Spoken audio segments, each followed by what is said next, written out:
matters of the heart. On this week, from May 12th through the 19th, 17 individual athletes from around the country, some of the top NC2A ballers, and those participating in G League status for the NBA will have the opportunity to display their talent during the NBA Combine.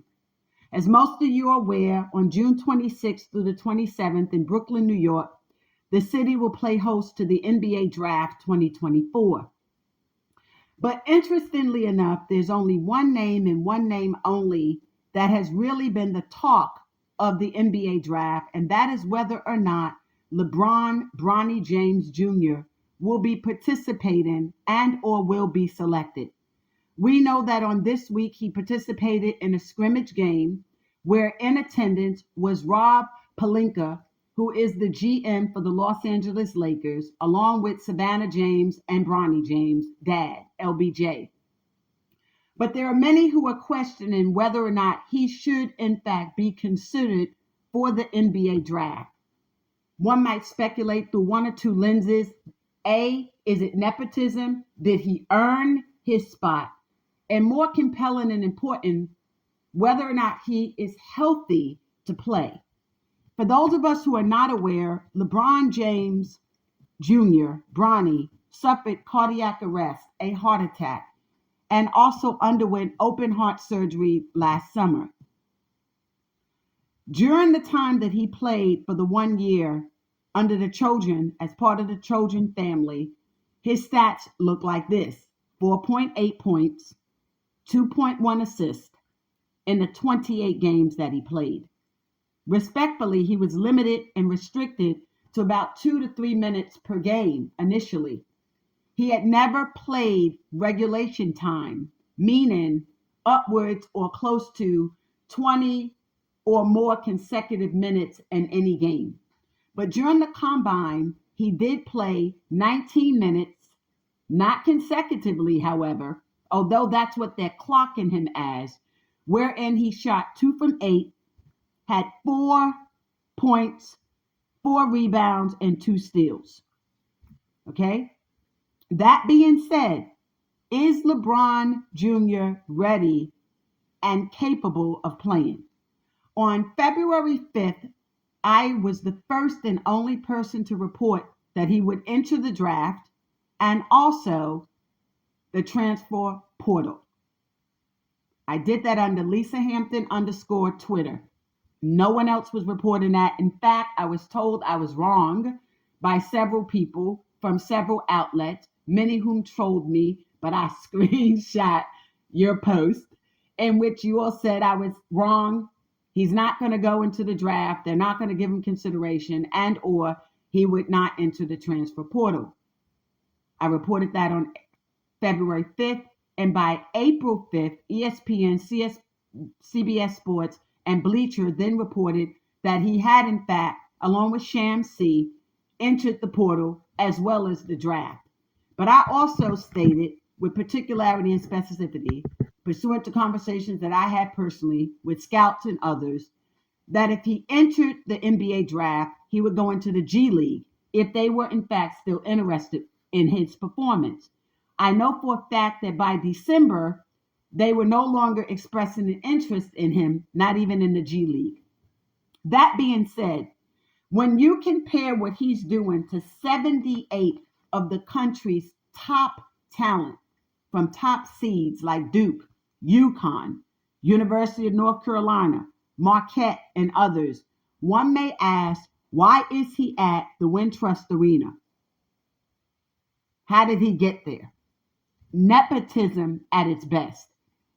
I know the NBA seems to think that one of the ways in which it could address a loss of a fan base, decrease media, lost gate sales, and others, and to stimulate an interest in the game would be for people to watch LeBron and his son play. But I'm here to tell you, that's not what fans are saying across this country. And that is definitely not going to increase gate sales and or viewership. In fact, I think the opposite is going to happen. Because when you look at 78 top seeds like Stephon Castle coming out of UConn, who may very well secure the number one draft pick and end up in Atlanta because they got that pick in the lottery, and or Donovan or Isaiah or Kyle from Duke or Tyler or also out of Marquette and a host of other players, including Tristan Newton, one may ask again, how the heck did Bronny get here? Is it fair for him to have the platform and an opportunity to do what these players have worked diligently to do? So we look at that through several lenses. And one of the lenses in which we evaluate this out of is as follows. When we look at his performance from K through 12, if you will, his high school years, there's no doubt that he, in fact, excelled as an athlete, not simply the son of LeBron. But is he a top player? And for his height and his body, he's not the likes of a Stephon Curry or an Allen Iverson, whom many originally asserted he could play on their level. But when you look at his performance thus far in the combine, with 19 minutes, and you're two for 8 with 4 rebounds and 2 steals, that is not NBA playing status. It's not. It is not the elevation of the game that one would suspect this young man to have, notwithstanding the cardiac arrest. So we must factor into the impact of the cardiac arrest on his athleticism and his overall ability to perform on a professional level. And respectfully, he has not been able to demonstrate that collegiately and or to date thus far in the scrimmage games. Could the appearance of his mother and father interfere with and or impede his athletic performance? Maybe. Maybe he feel like he's playing under pressure. But if that is the excuse that some people are using to justify his performance, then it's suspect at best, because he's therefore going to be performing in the presence of thousands of people. So I don't believe that that's the excuse. I don't believe, with all due respect, that Bronny is ready to play in the NBA. I do not believe, with all due respect, that he is ready to even play in the G League. I think it's important that he goes back into the portal, he returns to the NC2A, and at best, give them another year or two to be able to demonstrate the following: consistency, that he can play top level, top speed with the nation's best and regulated games during regular season and or the playoff as well, Final Four, championship status, depending upon the team, that he has the ability to run the court in the paint, that he can do what he needs to do inside and from the perimeter, that he has the dribble, but more importantly, the stamina to play a minimum at best of 30 minutes on any given game, consistently, day in and day out, that he has the ability to play amongst and with and alongside the nation's best and be able to perform in doing so. This is not to suggest that an individual who scores 4.8 points doesn't have the ability to improve his overall game. That's not what we're here to say. We must look to nepotism in the lens that we evaluate this as well. But for him being LeBron James' son, would they, meaning the NBA, would they, meaning Pelinka, have given any thought and or consideration to Bronny? The answer is clearly no, they would not have. He is not a number 13 seed baller in the 1996 draft. He is not the likes of a Kobe Bryant. He didn't play like Kobe did on Kobe's high school level. He surely doesn't have what it takes to compete on the level of a Kobe Bryant as a freshman or neophyte baller, first year Laker. Let's be clear. Father Bronny has not performed exceedingly well either in the last 2 years with the Lakers. So I don't know how many people are looking forward to a father-son duo on a failing squad. The fact that Pelinka is present gives clear indication that either his first round 17th pick and or second round 55th pick that is scheduled to go to the New Orleans Pelicans may very well end up in the hands of Bronny. But would that suggest that the Lakers are going to get him? Or are we thinking and suggesting that he might end up in New Orleans? Maybe. Or at best, with the Lakers and the development team. But respectfully, he is not even G Squad ready. He's not. And Sharif, who is the president of the G League, happened to have been part of one of the best NBA classes ever in the history. That class of 1996. That include the likes of Marcus Camby, Allen Iverson, Sharif himself, Stephon Marbury, Kobe Bryant, just to name a few. So when we look at that class, Sharif knows talent. He represents a class of talent, has gone on to perfect himself both professionally and personally, wherein now he is the president and manages the affairs of the G League. And I know for a fact, as of December, there was no interest in Bronny at all. So wherein we look to bring Bronny in now, and we make him part of a class of 78 of the nation's top ballers who made it to the Sweet 16, Elite 8, Final 4, and Final. How do we justify his presence here? Why is he here in Chicago? Simply because he is LeBron James' son. And that brings us to the matters of the heart. I am not his parents. I have kept Bronny in prayer, along with a few other people, with respect to and regarding the cardiac arrest, the heart attack that he suffered, that ultimately led to open heart surgery last summer. At this stage and age of sports in America and around the world, many of us remember Hank Gathers, and we also remember Lewis. For those of you who do not, Lewis played for the Boston Celtics, suffered cardiac arrest, and died. The same is true for Hank Gathers, who, while playing in a playoff game in college, suffered a heart attack and he died as well. He had a great opportunity to play in the NBA. He was right there. He could have done it. But like so many of our youth, there becomes a time in their life where they don't think like the parent, they think in their capacity as a child, and in thinking rightfully so as a child, they don't oftentimes think things through.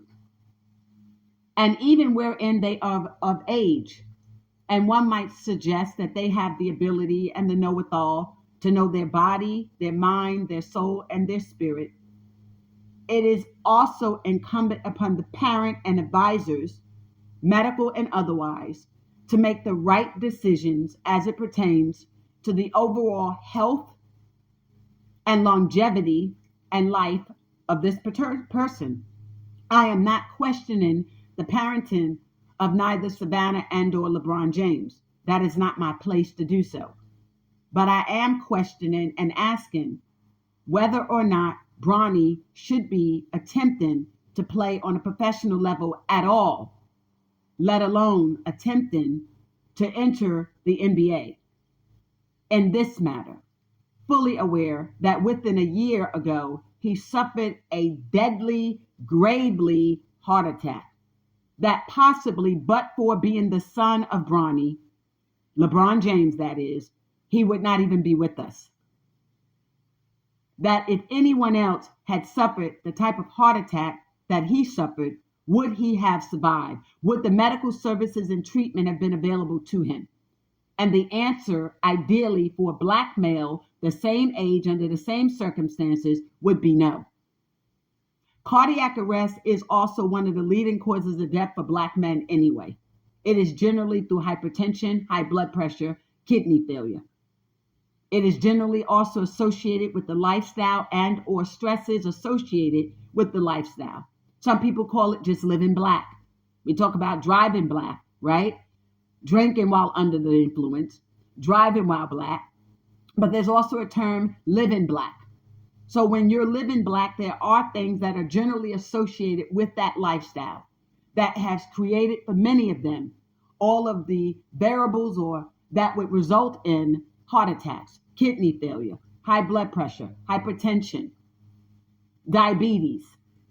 And so when a young male suffers cardiac arrest, where he would otherwise be expected to be healthy, and suffers and therefore must submit to open heart surgery, many of us question not the parenting, but whether or not this young man should be playing sports at all, particularly at this level.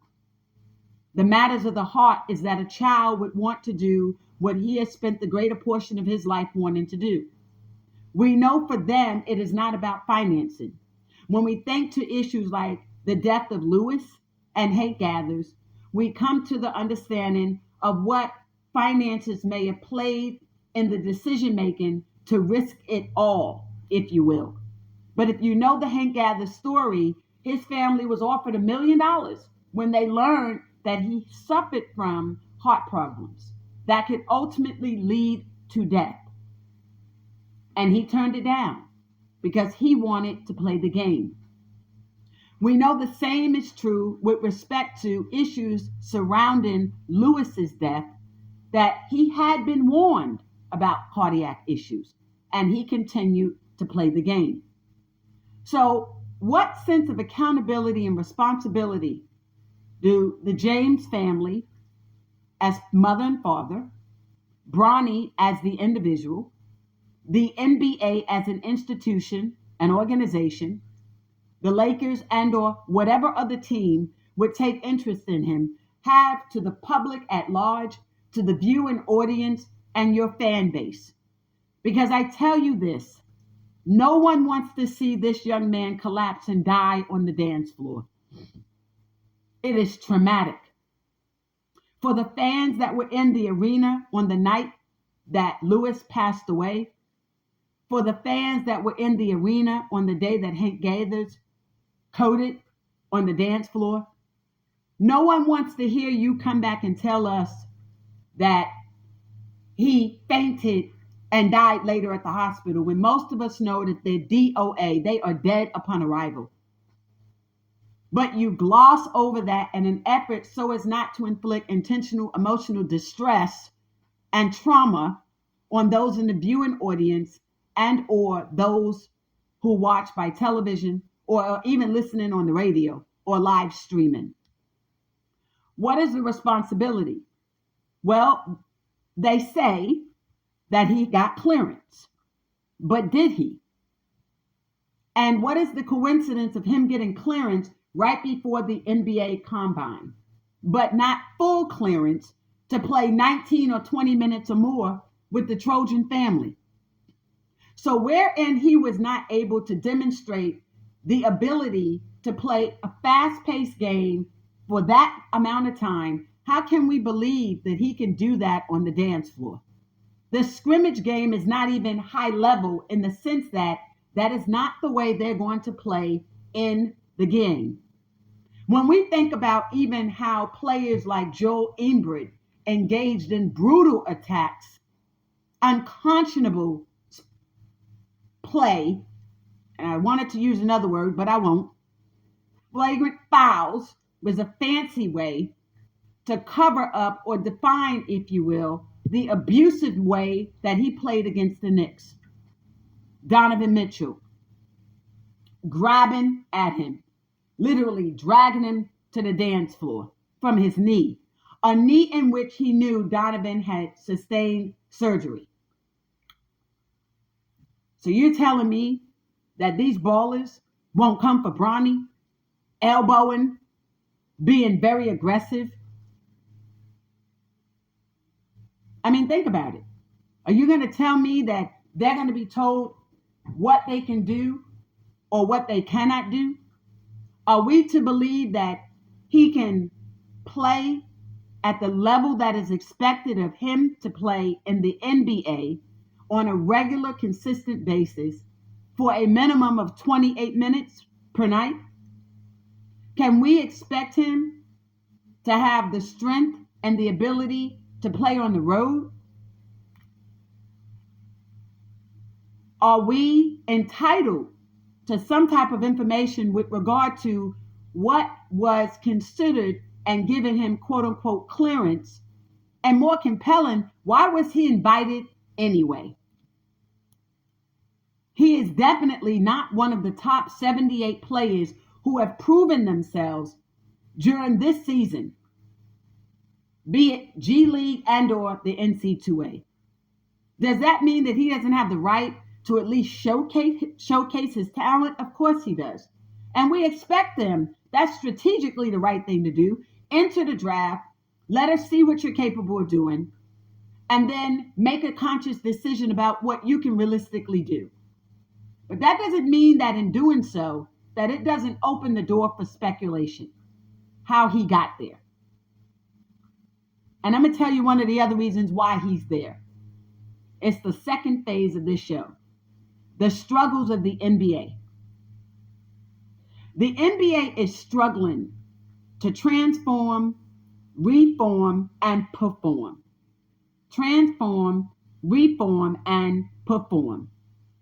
And part of the transformation is information to create a sensation. The NBA is attempting to position itself the way it was in the Michael Jordan era of the 90s, where he secured 6 chips, the 80s, 90s Jordan, and that of the Allen Iverson era of the 1990s. You see, the NBA has a face card problem. The NBA swore up and down and all around under the former commissioner David Stern that there would never ever be another Allen Iverson. And although that was not articulated, we saw it demonstrated. Although it was not articulated, we saw it demonstrated. In the 1986 draft, the number 1 pick went to Brad Daugherty. 96 went to Allen Iverson. By 2016, Ben Simmons, New Jersey. And by 2023, we had the likes of Wemby, a kid from France. But when you look at the last 30 years since Allen Iverson played the game, it is clear that the NBA has done everything within its power to ensure unto its sponsors, advertisers, media, and their fan base, many whom are as conservative as the day is long, that there would never be another poor black kid from the ghettos of Virginia or any other urban corridor born to a single black teenage mother and an incarcerated father, where that player himself had a jail or criminal history. Repeat, repeat, repeat. Okay? And we have never seen another Allen Iverson in the NBA since.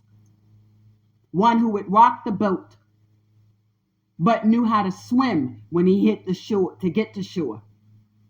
One who did it his own way, unapologetically, but could back it up with numbers and a heart that loved the game. Talk about matters of the heart. We have never seen the likes of another Allen Iverson because the NBA and the NC2A have been very particular about who they draft to play in these games. The face card, biracial individuals, the face card, a decline in the number of blacks who play in the NBA by 12% of recent. Look at the numbers for Major League Baseball. They're at 6.2. We won't even do that in this story. We're going to wait for another one. Yes, look at the numbers. There has been a continuing decrease in the number of those players that identify as Black African American. There's been an extreme increase in the number of white athletes playing in the NBA, an extreme increase in those who are Black that are coming from other countries like Africa, South America, and the Caribbean as well. We are creating a new NBA that is almost going to become like Major League Baseball, wherein you have black athletes, they're not African American athletes. That's part of their problem too. That's the face card, the image issue. But what has this transformation done to the NBA? They have lost a significant number of fans, both viewership and gate sales. They are also suffering. Okay? That struggle, when you look at the media, viewership has been a consistent decline with an emphasis on the last decade, and it's not getting any better. There are more people willing to watch NCAA games, not simply women's basketball, but men's, than they are the NBA, because there's been a change in the face card, a change in the relatability of the ballers on the dance floor. These people are not coming from our communities. There are not many individuals to whom we know. And wherein you do have those who identify as African American, they are coming from suburban communities. Just look at the top 78. Many of them, the mom and pop show, if you will. Two family household, suburban community, middle upper class. That was never the reality of the NBA. The NBA was known for its relatability, wherein players, not simply the Allen Iversons, but the Alonzo Mournings, who had the mothers like the Fanny Treat, where you could leave a child at the doorstep respectfully, and a woman would love that child, embrace that child, and raise it as their own. You had the likes of your Fab Five, your Jalen Rose, your Chris Webber, right? You had your Dwight Howards. That was the NBA people embraced. You had the stories of even a Dennis Rodman, a child that was adopted, raised by someone else. Americans loved those stories. Americans embraced those stories. America was able to identify with those stories. We no longer have them. The change of the NBA, the Joker of Denver, the Luka of Maverick, and so on and so on. And wherein you have that, be it Dallas Maverick, be it the Timberwolves, be it what you see in Boston Celtics, people cannot relate and identify with those ballers. And we see the change. There is a different level of play as well. They don't play defense like they used to. So wherein this attempt, and defense represented black top ballers. Black top, not in the race or color, but black top, urban ball, playground ball. So the style of the game has even changed. Yeah, people love the fact that Steph Curry is an outside shooter. He's a perimeter shooter. We love that. But people want you to get in the paint. They want to see the dribble. They want to see you play deep. The NBA wasn't doing that. So to date, there has been very little, if anything, that most people can relate to. We're not even going to invest time right now in discussing marketability in terms of using resources from liquor ads and sports betting and the impact that that has had on the integrity of the profession. Those cardinal sins is what Commissioner Adam Silver called Dante Porter's involvement. But that's a whole different topic for a whole different time too. So wherein you think bringing Bronny to play against his dad on a losing team like the Lakers is somehow going to draw more people to play the game, you guys better hire Sandy Bittler back, because she was working under the former commissioner David Stern. They had a different vision for the NBA. It's not contradictory to the statement I made earlier. David Stern recognized that although the likes of having players who were associated with, like Allen Iverson, could impact the game, he also recognized their importance and significance in the game. Commissioner Adam Silver has come away from that. So where you have the likes of a Draymond Green or a Ja Morant that has the slightest issues off court, he'll come for them, but not Getty, not Josh. I mean, he can have relations with underage girls and nobody's checking for that. Yes, I said it. So wherein the NBA is thinking that y'all can use nepotism, this legacy league that y'all have created, It needs to now be the legacy league because everybody that's playing now, daddies played in the NBA, uncles played in the NBA. You're no longer looking to relate to the average American player who has talent, who can get into college, succeed in college, and prevail. You're not looking at that player who is, in fact, and does, in fact, play in NC2 D1 programs. The scouts don't look to them. So the NBA that you have today is different.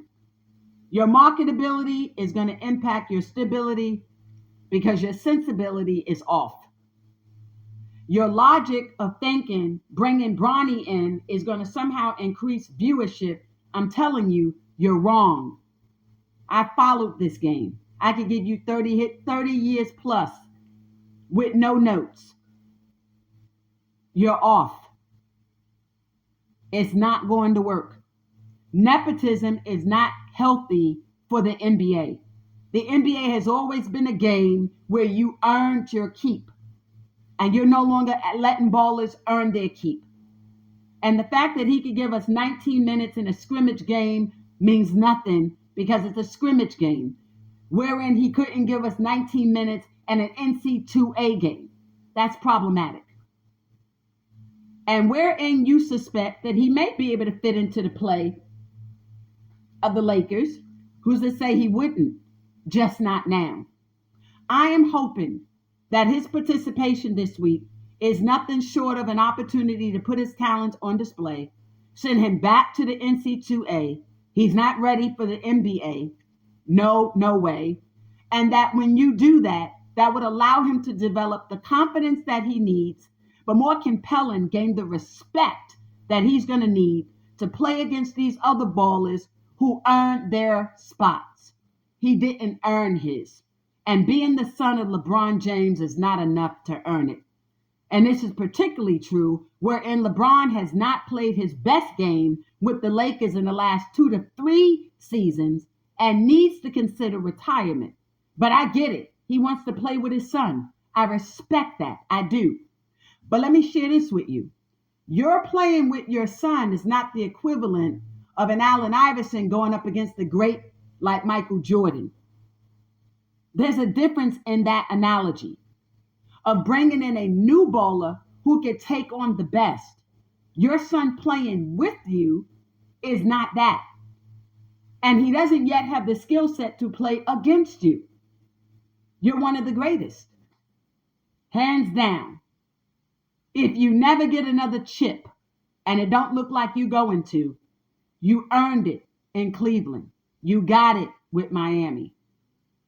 There's nothing else for you to prove.